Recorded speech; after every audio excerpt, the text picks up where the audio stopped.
दोस्तों, नीतीश कुमार अब बीजेपी से दूरी बनाने लगे हैं। बीजेपी के साथ, बीजेपी के नेताओं के साथ उन्होंने मैनिफेस्टो तो लॉन्च कर दिया, लेकिन बिना कुछ बोले मंच से चले गए। और इसके बाद अब उन्होंने अपना एक वीडियो जारी किया है। वीडियो जारी कर उन्होंने हर वो बात बोल दी है जो वो मंच पर खड़े होकर बोलना चाहते थे, लेकिन बीजेपी के नेताओं की वजह से उन्होंने नहीं बोली। उन्होंने सोचा कि हम इनके साथ कोई भी बातें शेयर नहीं करेंगे या फिर इनके साथ खड़े होकर हम अपनी बातें नहीं बताएंगे, क्योंकि इससे पहले तो उन्होंने नरेंद्र मोदी की रैली में जाने से मना कर दिया। वो उन्होंने 2 रैलियां नरेंद्र मोदी ने की थी, लेकिन उन दोनों ही रैली में नीतीश कुमार नहीं चाहते हैं। नरेंद्र मोदी की रैली से पूरी तरह से वो दूरी बनाने लगते हैं और अब मैनिफेस्टो में भी वो पहुंचते हैं तो कुछ नहीं कहते हैं। सम्राट चौधरी पूरा मैनिफेस्टो पढ़ते हैं और उसके बाद चले जाते हैं सारे नेता। मात्र 30 सेकंड या 40 सेकंड के अंदर ये सारी चीजें हो जाती हैं।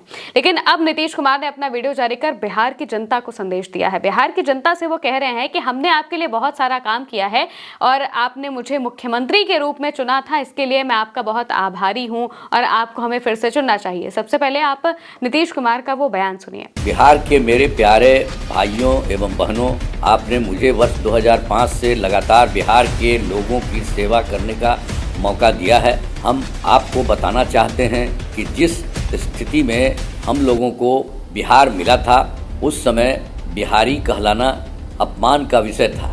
तब से हमने पूरी ईमानदारी और मेहनत से दिन रात काम करके आपकी सेवा की है। अब इस वीडियो में नीतीश कुमार अकेले बैठे हैं और ये वीडियो सिर्फ जेडीयू और नीतीश कुमार के एक्स हैंडल पर ही आपको दिखाई देगा। बाकी बीजेपी या फिर गठबंधन के किसी भी नेता के हैंडल पर आपको ये वीडियो दिखाई नहीं देगा। यानी कि नीतीश कुमार ने ये अपनी मर्जी से अकेले पोस्ट किया है और ये दिखाने की कोशिश की है कि जो कुछ है वो नीतीश कुमार ही है। मोर्चा नीतीश कुमार ने अब खुद संभाल लिया है। इसके अलावा एक पोस्टर भी जारी किया गया है और साथ ही एक और वीडियो नीतीश कुमार का सामने आया है जिसमें वो काफिला रोककर भीड़ में लोगों से बातचीत करने लगते हैं, उनकी समस्याओं को सुनने लगते हैं। ये सभी चीजें इस तरफ इशारा करती है कि नीतीश कुमार बीजेपी की बातों को समझ चुके हैं, बीजेपी का जो षड्यंत्र है उसे समझ चुके हैं कि बीजेपी तो उन्हें मुख्यमंत्री बनाएगी नहीं, लेकिन वो मुख्यमंत्री पद के नीचे मानेंगे भी नहीं। उन्होंने भी इस बात को अच्छे से समझ लिया है, क्योंकि जिस तरह से पोस्टर जारी हो रहे हैं, जिस तरह से नीतीश कुमार खुद को आगे रखकर वो अपनी सारी बातें कह रहे हैं, जनता से ये बातें कह रहे हैं कि उन्हें जिताना चाहिए, क्योंकि 2005 के बाद जैसे ही जनता ने उन्हें चुना था तो उन्होंने बिहार को बहुत आगे बढ़ाया, बिहार के लिए बहुत काम किया, जनता के लिए बहुत काम किया और अपने पूरे काम को वो इस वीडियो में गिना रहे थे। इसके अलावा पोस्ट कर करके भी यही बातें कही जा रही है कि आपको दोबारा से नीतीश कुमार को चुनना चाहिए। जबकि जब अमित शाह से बात होती है, जब गठबंधन के कोई और नेता से इस बारे में पूछा जाता है कि सीएम कौन बनेगा, तो साफ तौर से कह दिया जाता है कि विधायक दल की मीटिंग होगी और विधायक दल की मीटिंग में ये हम पूरा फैसला लेंगे कि आखिर सीएम कौन बनेगा। आज तक कभी भी गठबंधन के दल के नेताओं के साथ इस तरह की मीटिंग नहीं की गई है जिसमें सीएम चुना गया हो। और ये सिर्फ बिहार की बात नहीं है, केंद्र की भी बात है और इससे पहले भी जो बाकी सारी हुई हैं चीजें, उनमें भी ऐसा ही होता आया है। महाराष्ट्र में भी यही हुआ था। सिर्फ पर्ची में लिख दिया जाता है कि कौन मुख्यमंत्री होगा और वो मुख्यमंत्री बन जाता है। इसके लिए किसी मीटिंग की जरूरत नहीं पड़ती है बीजेपी को अब तक। लेकिन बिहार में वो ऐसा नहीं कर पाएंगे, क्योंकि नीतीश कुमार शिंदे नहीं है। ये बात पहले भी नीतीश कुमार के नेता कह चुके हैं कि नीतीश कुमार को शिंदे समझने की गलती मत करना। और बार बार नीतीश कुमार भी इस तरह की चीजें करके ये बताने की कोशिश कर रहे हैं कि आप हमें शिंदे नहीं समझ सकते। नीतीश कुमार जानते हैं कि मुख्यमंत्री का पद उनके लिए क्या है। 20 साल से वो सत्ता में है, मुख्यमंत्री की कुर्सी में है। कहा जाता था कि बिहार में सत्ता परिवर्तन नहीं होता है बल्कि विपक्ष परिवर्तन होता है। कभी आरजेडी विपक्ष में होगी तो कभी बीजेपी विपक्ष में होगी। नीतीश कुमार शाश्वत रहते हैं, लेकिन अब बीजेपी उन्हें हटाने की कोशिश कर रही है और ये बात नीतीश कुमार अच्छे से समझते हैं। अब जेडीयू की तरफ से जो पोस्टर लॉन्च किए गए हैं उस पर नजर डालिए। आपकी स्क्रीन पर एक पोस्टर होगा जिसमें लिखा है 13 दिनों बाद फिर लौटेगी नीतीश सरकार। एक और पोस्टर है जिसमें लिखा है बदला है बिहार, अब और आगे बढ़ाना है, 25 से 30 फिर से नीतीश जी को लाना है।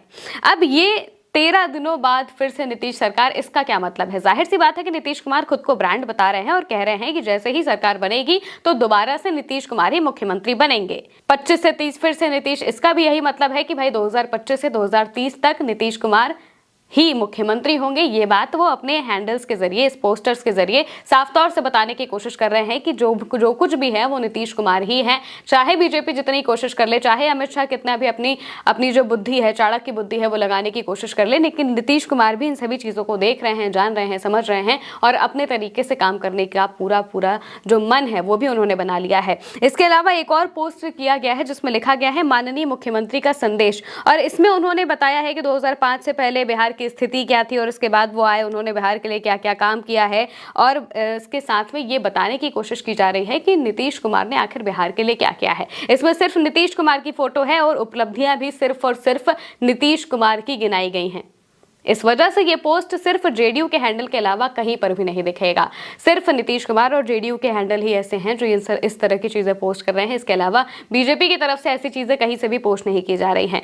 जब चीजें सारी सही है तो नीतीश कुमार ने जो वीडियो पोस्ट किया है उसमें तो वो यही बातें कह रहे हैं कि भाई एनडीए को आपको दोबारा से जिताना चाहिए और हमने इतना काम किया है, सारी चीजें की है, इससे बीजेपी को भी पोस्ट करना चाहिए था, लेकिन ऐसा नहीं हुआ क्योंकि नीतीश कुमार ने ये चीज बिना किसी से बात किए सिर्फ और सिर्फ अपने मन से की है। और ये बात बीजेपी भी समझ रही है कि नीतीश कुमार की नाराजगी क्या है। नीतीश कुमार भी अच्छे से जानते हैं कि बीजेपी क्या करना चाहती है। अब इसके बाद ये वीडियो देखिए। ये वीडियो बिहार का है जहां पर नीतीश कुमार एक रैली करने के लिए पहुंचे थे, वहां पर जनता से बातचीत करने के लिए, मिलने के लिए पहुंचे थे और इसी दौरान नीतीश कुमार काफिला रुकवाते हैं, सीधे उतरते हैं और भीड़ में, जो कि जहां पर समर्थक उनके खड़े हैं, जहां पर जनता खड़ी है, वो लगातार चिल्ला रहे हैं, हाथ उठा रहे हैं और नीतीश कुमार के नारे लगा रहे हैं, उनके बीच में नीतीश कुमार चले जाते हैं और उनके साथ बातचीत करते हैं। बातचीत करते हुए भी नीतीश कुमार का सीधा सा यही कहना था कि वो समस्याओं को लेकर लोगों से बातचीत कर रहे थे, यानी कि जमीनी स्तर पर भी नीतीश कुमार अब पूरी तरह से एक्टिव हो चुके हैं और अपने तरीके से काम कर रहे हैं। अब तक वो रैलियों में जाते थे, अपनी बात बोलते थे और चुपचाप चले आते थे, लेकिन अब रोड शो भी कर रहे हैं और जमीनी स्तर पर लोगों से मुलाकात कर रहे हैं ताकि लोगों तक भी ये संदेश जाए कि नीतीश कुमार बिल्कुल ठीक हैं और मुख्यमंत्री की कुर्सी संभालने के लिए बिल्कुल स्वस्थ हैं। ये जो नैरेटिव है अब नीतीश कुमार मोड़ने लगे हैं और इस चुनाव में बहुत कुछ होना अभी बाकी है, क्योंकि जिस तरीके से नीतीश कुमार ने इस पूरी बीजेपी को खेल को समझने की कोशिश की है और उसके बाद बीजेपी से पूरी तरह से दूरी बना ली है कि ना ही वो मंच पर कोई बात कहते हैं, ना ही वो नेताओं के साथ मंच साझा करते हैं, बीजेपी के नेताओं के साथ मंच साझा करते हैं और सारी चीजें अकेले करते हैं। जिस तरह से पोस्टर लॉन्च किए जा रहे हैं, 25 से 30 नीतीश कहा जा रहा है, जिस तरह से कहा जा रहा है कि 13 दिन बाद फिर से नीतीश की सरकार आएगी, इसका मतलब यही है कि नीतीश कुमार चाहते हैं कि नीतीश कुमार ही मुख्यमंत्री बने और जाहिर सी बात है वो अपना मुख्यमंत्री का पद क्यों छोड़ेंगे। जब तीसरे नंबर पर आने के बावजूद भी वो मुख्यमंत्री बने थे तो इस बार भी जो भी फैसला होगा उनके मन में यही है कि नीतीश कुमार ही मुख्यमंत्री बनेंगे, वो चाहे बीजेपी चाहे या फिर ना चाहे। और नीतीश कुमार अभी कोई फैसला नहीं ले रहे हैं, अभी वो सिर्फ और सिर्फ ऑब्जर्व कर रहे हैं, देख रहे हैं कि बीजेपी क्या कर रही है, बीजेपी क्या करेगी और जैसे ही फैसला आएगा उसके बाद नीतीश कुमार अपना फैसला सुनाएंगे और बताएंगे कि आखिर उन्हें क्या करना है, बीजेपी के साथ रहना है या फिर मुख्यमंत्री बनना है। फिलहाल के लिए मेरे साथ इस खबर में इतना ही। आप देखते रहिए उल्टा चश्मा यूसी।